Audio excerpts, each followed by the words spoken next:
Mehreen Sheikh from the World Bank. I'm coming to you live from Innovate for Climate, Finance, and Markets Week. For those tuning in online, please follow us by using hashtag Innovate for Climate. I'm excited here to have a quick discussion with Mafalda Duarte, head of the Climate Investment Funds. So Mafalda, could you explain to people who may not know what the Climate Investment Funds do, and just give some examples of projects that you currently work on? So I'm very honored to be here. Thank you for the invitation, and I'm also very honored to have been having the opportunity of heading the Climate Investment Funds. What we've been doing over the past almost 10 years is do what others weren't doing, and basically providing finance, the type of finance at scale that is needed in developing countries, and the right of technical support that is also needed by working with 5 multilateral development banks that have a solid track record of doing development work in developing countries. So we've been providing support to 72 developing countries globally. We have a very large portfolio of projects, a number of projects in a variety of sectors, from renewable energy to energy efficiency to sustainable transport, forest management. And it's always an honor for me to actually witness and talk to the beneficiaries of these projects, because these projects are actually working and demonstrating that, as I was saying, with the right type of financial support and technical support, with the right type of partnerships, the right type of institutions, we can actually make the difference that we want to see globally. So just to give you a couple of examples, you asked some examples. So I was yesterday in a session in the context of this conference where, not by accident, but because, when people look around for projects that are actually demonstrating results, end up getting to our projects, the projects that we support. So there was this leader, Madam Wandi from Thailand, who back in 2010, saw an opportunity in her country. There were 2 megawatts of solar power in the country, and the government had good policies in place to support further investments in solar power. And so she grabbed that challenge, but she was having a hard time finding the type of financial support that she needed, because she hadn't been an investor before. The local financial institutions weren't prepared to provide that type of support to those types of investments, and to somebody that had no track record. And so we, in partnership with the IFC, provided the type of financial support she needed, and that gave comfort to the commercial banks to keep supporting her as she scaled up from that initial project all the way to right now more than $800 million worth of investments in solar PV, and from a country where there were 2 megawatts for a situation now where they have several hundred megawatts of solar power in place. Another very good example that is widely known in the media as well, because it also attracted Leonardo DiCaprio once when he was flying over Morocco. He saw the concentrated solar power project in Morocco, and we've been very keen on supporting the government and the private sector entities that are involved in that project. There's another interesting example of a country that had strong leadership, a leadership that had vision, that had commitment, that put the policies, set the targets, put the policies in place, brought in the finance that was required, and is sustaining that commitment over time. So we've been providing substantial amount of resources to Morocco to help them accomplish that vision. The projects, the first phase is up and running. It's supposed to go to 2 gigawatts. It's now in the phases of putting up to 500 megawatts. with that powering 1.1 million households in Morocco, and of course, contributing to local socioeconomic development, and while helping us tackle the global climate change. So I'm always very honored. So I was in that event yesterday, and example after example, projects that we have been supporting across the world in different regions, and that are demonstrating something that when the climate investment funds were established, a lot of people were skeptical about. It was the year, if you recall, Mary, 2008 was the year of the financial crisis.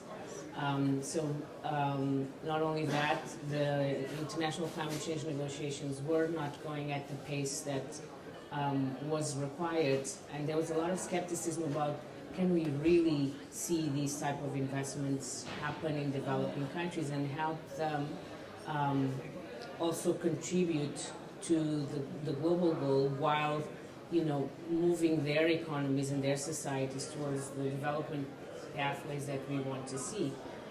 So there was a lot of skepticism, and after all of these years, we can demonstrate, we are demonstrating, yes, if you have the vision, the commitment, if you have the right type of financial support, financial, technical support, it can happen, and it is happening. So to follow up on that, what is the scale of challenge to climate action now? How big are the needs that you're seeing? Look, I'm going to probably approach this question from a different perspective than normally what you hear people say is, okay, it's billions, it's trillions, and you hear a lot of people talk about, how many billions will be needed, and you have different estimates, different reports providing different estimates, and you have, people talking about sustainable infrastructure and what are the numbers that are needed there. And that's all true, and people can choose whatever estimate they think better reflects what they believe on. I approach the question from a different standpoint, which is, if we think about, let's just think about any country globally, when you've had to make significant policy changes, and how challenging those processes are, because you need to get the buy-in from the people that will be affected by those policy changes, and you need to basically envisage what do you do with those that might be worse off as a result of those policy changes. And here we are talking about really significant shifts in the economies and in societies and in behaviors, and so and from that perspective, the challenge is very large, and we have one more reason to say that we have no time to lose. But my message is also one of hope. If we look at what has been happening over the past 10 years, and our experience demonstrates that countries can do it. And this, if we see certain things in place, and if we help the countries, get to that clarity in terms of what are the policies and how policies across sectors need to communicate, because there are impacts on it of having certain energy policies on your water sector, on your agriculture sector. So if we help the countries, understand the linkages between those policies, how they need to think about climate policies, regulations, putting the right type of financial instruments or having access to the right type of financial support, it is possible. So I think it's important that people start to realize as well that yes, the numbers are good proxies of what needs to be done, but I think people need to start focusing quite a bit on the fact that we need significant changes in policies. And significant changes in policies don't occur quickly. And so we need to support the government to have that clarity and understanding. And we need to continue to raise awareness through these Facebook Lives and all of the other means of communication so that people really get engaged and help those policy processes as well. So then what is needed from leaders to achieve the ambitions of the Paris Agreement and to help these countries get there? And this is a very pertinent question. I mean, it might look like abstract to a lot of people because we keep talking about leadership and leadership and leadership. And by the way, leadership is required from all of us in this context. And I think, my first statement is going to be, I actually think that despite me seeing a lot of strong leaders out there, and my experience is more directly with developing countries, and being very proud of seeing that type of leadership, even without a Paris Agreement in place, with it costs to their economies. Nevertheless, when we look at it globally, I think we are lacking the type of leadership we need to see globally. So we clearly need leaders to have conviction, to be convinced and have conviction that this is a significant challenge and that we have to act on it fast and we have to act on it at scale. We keep talking about this as well, but the issue of speed is critical because of what I was saying before. It takes time to get these policies and the buy-in to these policies. We need their sustained commitment. We are not going to make the transitions that we need to make if the commitment is there 1 year or for 2 years and then it changes. We need sustained commitment. And that's what also gives the confidence to the private sector investors to come in and invest in this type of technologies and markets.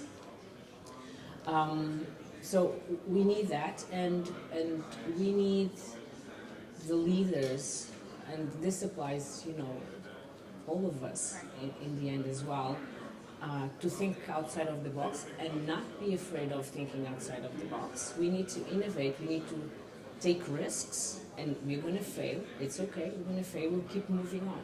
But because we are talking about a shift that we haven't seen before, that's the path we need to go through to get there. But I think if we realize this, if all of us realize this, then we are going to see we see a lot of engagement from private sector and from a lot of institutions where we do need to see that engagement and commitment, but we need a bigger movement and we need a higher level of commitment and leadership than what we are seeing right now. Well, thank you so much. I think we're out of time now. We just heard live at the Innovate for Climate Finance and Markets Week with Mafalda Duarte, Head of Climate Investment Funds, speaking about commitment from the global community to get that transformation and challenges right now to climate action. So thank you so much for speaking with us, and stay tuned for more interviews on facebook.com/connectforclimate. Thank you. Thank you, Mehreen.